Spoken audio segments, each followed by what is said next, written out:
Hi, my name is Father Mike Schmitz, and what's my name? Hi, my name's Father Mike Schmitz, and this is Ascension Presents. I actually know how to slow down a little bit and pronounce all of the syllables. Goofball. Here we go. Apparently had some coffee today, so wait.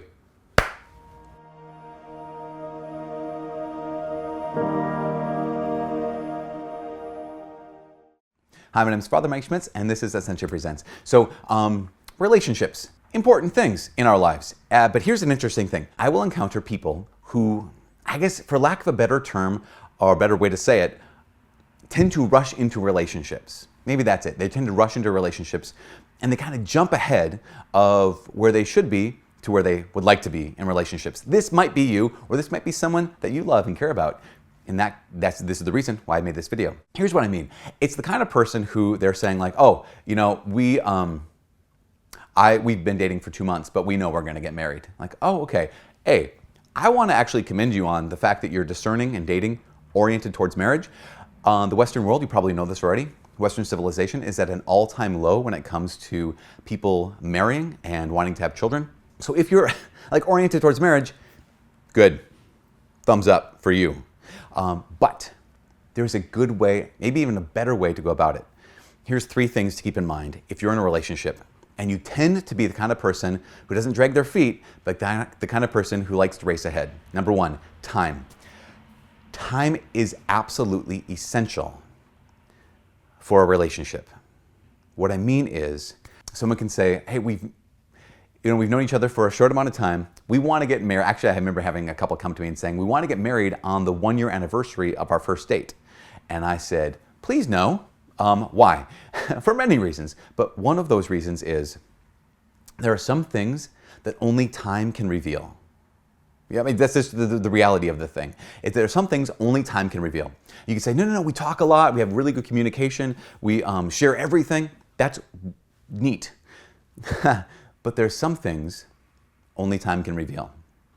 And so the kind of things you talk about at month number 6 are different than the things you talk about in month number 16 and different than the things you talk about after a couple years. There are some things, there's a depth that cannot, in my experience at least, that cannot be reached without that gift of time.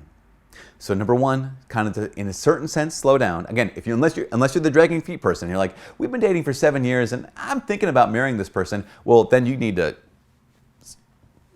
I think they say fish or cut bait. That's not what I'm talking about. If you're the kind of person who's rushing time, there are some things only time can reveal. Number 2, here's the setup for this. I work on the university campus and there are students who arrive every year and they'll say things like this. Someone will say, hey, what year are you? And they'll say, well, technically I'm a junior because I took all these high school, college classes, but it's my first year. The response is, oh, you're a freshman. Got it. Because they're like, no, I'm a junior. Like, you just got here. First year student / freshman. It's this. It's the desire to have a relationship that's more mature or in a different place than your relationship actually is. It's the relationship that says, as I said at the beginning of this video, we've only been dating 2 months, but we knew we were going to get married after the 3rd date. Oh, okay. Now, keep in mind, I know everyone in the brother is going to say, well, my grandparents, they knew right away, or my whoever knew right away. Fine, whatever. Maybe I'm wrong. I'll get sassy in a second here. But there's some things, again, that not just time will reveal, but there's something about allowing a 2-month-old relationship to be 2 months old. Right? There's something good about letting, this is the 4th date, let it be the 4th date. What I mean by that is, there are some couples that I've spoken with who are like, ever since the 3rd date or the 3rd week or whatever it is, we knew we were going to get married, that after a year or 2, all of a sudden these issues start arising in their relationship that they realize they have to deal with because they didn't deal with it earlier because they're like, well, no, we're going to get married. So here comes an issue. After 6 months or whatever it is. And rather than like, oh, wait, this is something we need to address, the response was, well, we're going to get married anyway, so it doesn't matter. If it's an issue, it matters. My encouragement, again, this isn't like scolding anyone. This is my encouragement. If you're in a 6-month-old relationship, let your relationship be 6 months old. If you're in a relationship for 2 years, let it be 2 years old. Don't pretend that it's only been a month, right? So treat your relationship according to the actual age of the relationship, not where you'd like it to be in the advance or in the future, or whether you like it to be like because you're the dragging your feet person. Number 3. So number 1, time. Number 2, let your relationship be the actual age it is. Number 3 is problem solving. Now this is kind of relatively different than all the other things, the 2 other things I said before this. But if you're like, okay, what should we work on in our relationship? Well, there's things like praying together. Yeah, I would say one of the greatest skills that couples can work on with each other is learning how to solve problems or learning how to make decisions with each other. Because you probably know how to make a decision, right? You know your style. You've probably figured out that maybe you're a quick deciding person and you just say, look at the issue and say, oh, I'm gonna do this.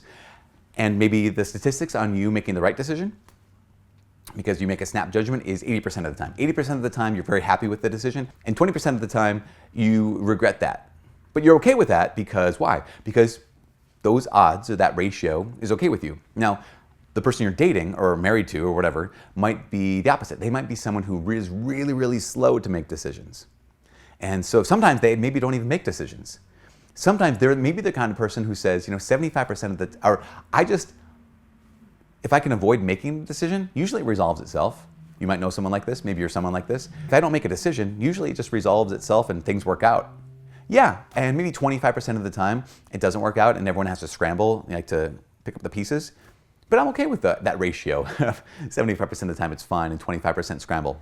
Now take an 80%, snap judgment and a 75%, I'll just let it resolve itself. And now let them figure out how to resolve a question or make a decision with each other. It's not impossible, but they're going to need to learn how to do that thing. So the third little piece of advice I would offer is if you're in a relationship, learn how to make decisions together, learn how to solve problems together, learn how to address issues with each other. If you're not in a relationship right now, you are in a relationship with somebody, maybe you have a roommate, maybe you have a friend or family members that you actually get to make decisions or maybe have to make decisions with them, that's not a bad thing. Because what you're doing is you're developing a skill, and that skill is, I'm not the only one involved in making this decision. So what I need to do is learn how to do that with someone else. All the while being honest, all the while being loving and charitable, all the while whatever. So here's a little, Father Mike's little 3 tips for relationships. Wow, rhyming. 3 tips for relationships. Number 1, time. Some things only time can reveal. Number 2, let the relationship be the age it actually is, not the age you want it to be. And number 3, learn how to solve problems with the people around you or the person with whom you are in a relationship. That's what I got for today. From all of us here at Ascension Presents, my name's Father Mike. God bless.